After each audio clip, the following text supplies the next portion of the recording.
American motion picture actor, political activist and writer Jane Fonda said, and I quote, "My husband said he wanted to have a relationship with a redhead, so I dyed my hair." Well, that's a quick thought from a woman who knew what she wanted in life and how to get it. It's good to have you again on Woman of Substance. This is a program that focuses on issues concerning the woman in all its ramification. I am Ife Onyebule. The regulars will come. We've got Frank Talk. We've got Woman of the Week. There are tips that you can use. Scan the Pages is also on, where we get to beam our searchlight on books and journals that targets the woman. And not forgetting the meat of it all, that's the interview segment. Stay with me. There's so much to come. A woman of substance, the go-getter, gorgeous, touching the lives of many in outstanding ways. Woman of Substance, Tuesdays, 8 p.m. on this station. On Woman of Substance today, you'll get to hear from a woman who felt that more needed to be done to tackle the security problems bedeviling out their country, Nigeria.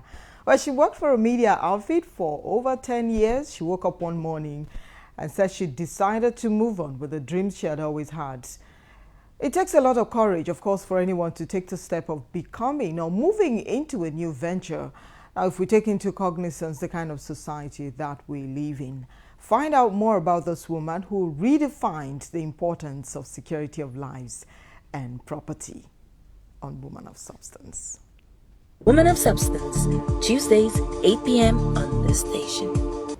I'd like for us to look at journalism, where you spent 15 years, 15 good years, fruitful years. What was the attraction for you? Well, as a kid, I grew up seeing Julie Cooker, and that was the attraction. I actually wanted to be on the screen. Oh. I wanted journalism. There was nothing I wanted to do. When I gained admission into university, my father was actually forcing me to read law. I got into school 2 months after I went back home, and I didn't go to his house. I went to my grandmom's house, who is his mom. And he drove to the village and saw me there and said, "Why are you not in school?" I said, "I don't want to go to school again." And he got pissed off and wanted to really hit me. And my grandmom got in between us and said, "No, you can't touch her. She says she doesn't want to do that." And he then thought I wasn't going to go to school, that I didn't want to go to school at all. And I said, "I want to go to school. This is what I want to do." But he was insisting I have to read law. He then told my grandmom he doesn't want me in that house. My grandmom says, "No, this is my husband's house. This is not your house. You go to your house and leave her."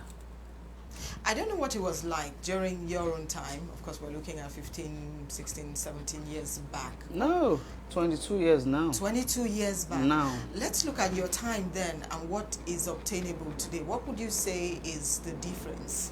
A lot of things have gone wrong in journalism. Those days, you had to do a lot. Your editor would not tell you to go do something. They just post you to a beat, and how you survive on that beat is your headache. So your business. Then the government was not friendly with the media. Don't forget that it was a military government then. You have to break through. For you to break through any military government to be able to succeed as a journalist, you must have this. Then apart from that, the media was, the television and prints were barely new. There were not a lot of equipment. The telephones you have today, there were no telephones. It was just landline. So you just have to get back to the office whether you like it or not. You know, when I see journalists these days, it's luxury for them. We didn't have telephone. We have to walk. We leave our house very early, 5 a.m. You get to your beats. By 4:30, you're back to your office to write your story.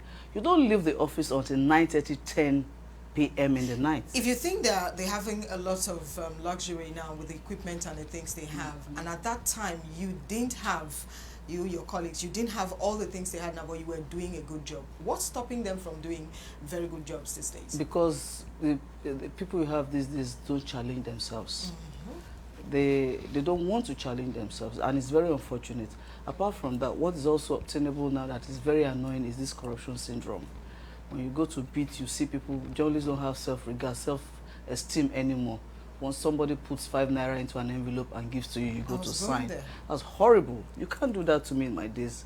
You won't do it because In the first instance, I will tell you I earn better than you are, so you can't come to give me a brown envelope. But what do you expect from people who at least apply to get a job? You get a job, an employer tells you, your employment letter is your meal ticket. They don't pay salaries. What do you expect the journalist to do? You're not bound to take that kind of employment. I'll walk away from such things. And it depends on your background as well. When I was growing up, in fact, when I started work, my father said, go add to that name. Don't bring it to the mud. Because he was an only child who really worked hard and made his name. And as a lady, the first child of the family going to work, I have an obligation not to rubbish my father's name. Now, in the days of your days, a lot of people had undivided attention to this job, journalism. But today, they do other things on the side. What's responsible for that? I think part of it is the question that you've just asked. When your employment letter serves as a meal ticket, people don't know when to say no and when to say we don't want. Let me give you an example. I went to Vanguard to work. I was posted there as an intern. Thereafter, I started my youth service because I was the best all-rounder as an intern, and the publisher then said I should be retained. But a year after, I was not paid salary because there was politics. Politics because I didn't have a godfather to speak for me, but my job was speaking for me. And by the corridor, I go back to my mom and my dad. My dad gives me money, my mom gives me money. I said to my mom, I have not been paid salary. And so my mom gives me money regularly. It's not as if I come from a very wealthy home. Of course, my parents, we can comfortably refer to them as middle class. But they have an obligation to make me do better. So my mom will always give because my dad is never there. But when he comes, he gives.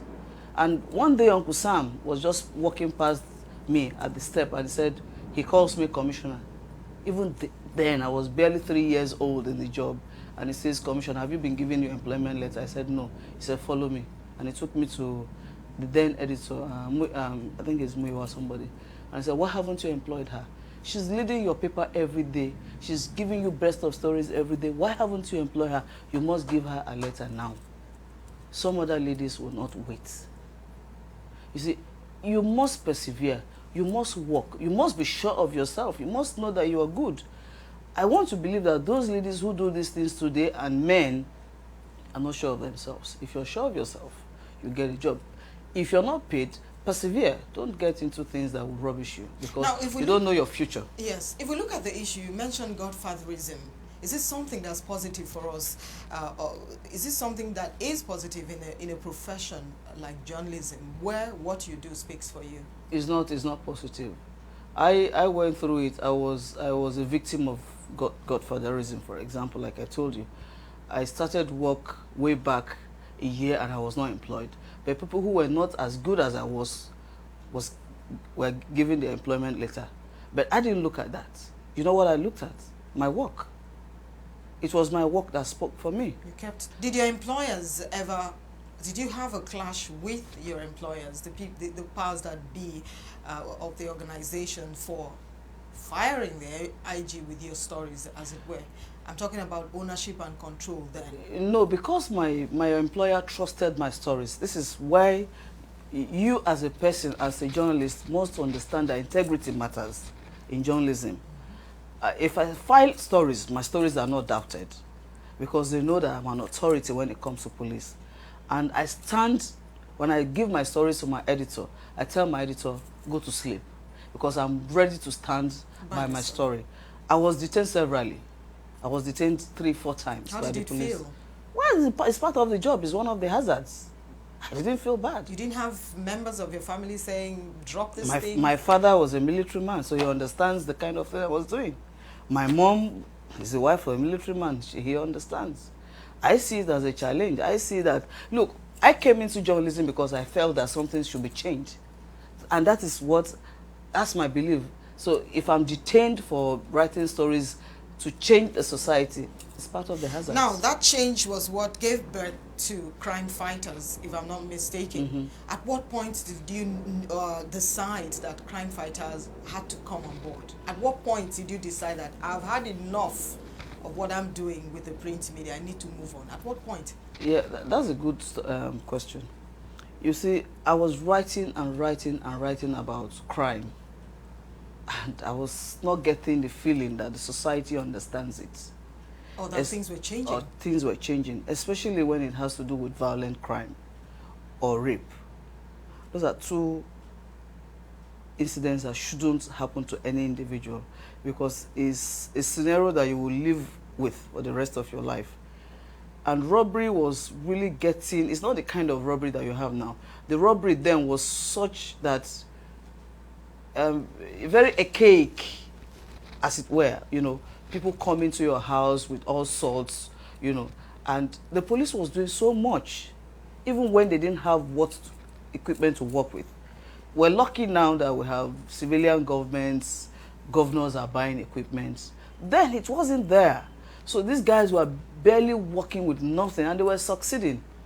But you have a society that is stereotyped, that never believed anything. I would excuse them because of the kind of government we had then. They never believed the government because it was a military government. And I was doing the right thing, and I wasn't saying the feedback. And I felt, okay, this is the prince. It would, supposing I do this thing on broadcasting, I know what the medium, the power of broadcasting is yes. Very strong. Mm-hmm. Let me do what I'm doing now on TV with pictures. Perhaps that would send the glory kind of picture I was trying to pass along. And again, how many people read the paper? How many people buy paper those days? If you don't have money, you don't read. Television, you don't need to buy, you don't need to pay money to watch television. It's free. You can walk into somebody's house. If you don't have, just say, oh, neighbor, let me just, you don't even need to ask your neighbor. Just, you know, peep and you watch. And so I decided, fine, I've had enough. Woman of Substance, Tuesdays, 8 p.m. on this station. A number of critics have said that crime fighters they've accused crime fighters of selective parade of suspects and investigation. I'm sure you're aware of that. Very, very well, yes. What do you think about that? You see, Nigerians don't understand it. When you talk about, I'm sure you're talking about fraud. Mm-hmm. You can't just, it's difficult to investigate fraud. And it's difficult to pin fraud to anybody. And that is why Nigerians don't understand when they say XY government has not been prosecuted. Fraud is not committed by an individual. It's a chain of events. So it leaves this table to that table, this table to that table. So it's difficult for you to prove fraud. Do you understand it? If a clerk in the office comments fraud story, if I ask my clerk to go do an invoicing, which my clerk knows is not right, that clerk is also a fraudulent staff. So you begin to look at the chain of events in investigation of fraud. It's inconclusive. You have not been able to conclusively say that this guy defrauded this person. So how then do you begin to parade that kind of person? Now we're talking about the big shots. That is what we're being accused of. Yes. That we don't parade the so-called big shots. If you're investigating cases worth billions of naira, hundreds of millions of naira, like I said, you might end up knowing that that chief executive is not the person who committed the fraud. Okay. The commissioner for finance and the accountant and the clerk may have committed the fraud, because the chief executive officer is just somebody who looks at the paper and said, okay. So you're not going to catch that man that you wanted to be caught. But Nigerians don't see it that way. Oh, you are not parading XYZ man. But he's not the, if you look, document will tell you he's not the one who did it. And if you take him to court, it's difficult for you to prosecute. You're working with the police now. How did it feel when you had to carry the story that had to do with the IG? Well, if you may know, everybody in the police force felt bad. It wasn't as if they were happy, because we knew what was happening internally. The same media blamed the media. How? The media sang the song of Tafa. It wasn't not the media that was singing his song. He started the fire for fire thing. Yes, but he was succeeding. And at the point where he deviated, the media refused to show that he was deviating, and that's the problem we have here. The media is always taking sides. When people deviate, they don't know when to say this person has deviated from the concept, the original thing that he was doing, and was doing something wrong. The media don't know when to say, stop, what you're doing is wrong. It is when it is totally bad before the media will begin to say, the cry blue mother. So what was the role of crime fighter in that saga? That's the former IG saga. Well, what we did was get to let the authority know what was wrong, because we were a victim. Crime fighters was a victim. Our money was being diverted. That was why we had problems, epilepsy, issue of on today, on air, tomorrow we're off. We're a victim of Tafa, no doubt about that. But we can't come out to begin to shout out because we're in the system. So we have to begin to fight it internally for such changes to occur. But people won't understand that. So in the course of this job, have you had any form of threats? Well, let me say this to you. You can only be threatened if you're doing dirty deals with people. I don't do dirty deals, so nobody threatens me. I get friendly with them in the course of doing this job. I get to talk to them. I got to talk them out of some certain things that they do. So I don't see them, even during election, the first 99 election where you had crisis in Lagos. I was driving to work, and one of the area boys saw my face. They had machetes, all sorts, clubs, all sorts, and I drove there and looked at my face. Crime fighters near Wejeko Koja. I laughed. I called the CP, Mr. Arebami. I said, do you know what I just went through now? He said, I said, can you imagine criminals saying crime fighters near Ejekolo? So the criminals are not going to hurt you if you're doing your job. It's only when you get entangled with them that they hurt you. Women of Substance, Tuesdays, 8 p.m. on this station. I bring you greetings in Jesus' name. I'm Bishop Pisokonkwo, and you're watching Woman of Substance. God bless you. Well, that's it from me today. We'll get to do this again next week, hopefully, God willing. Be sure to keep your messages coming in, 0802-626-5478.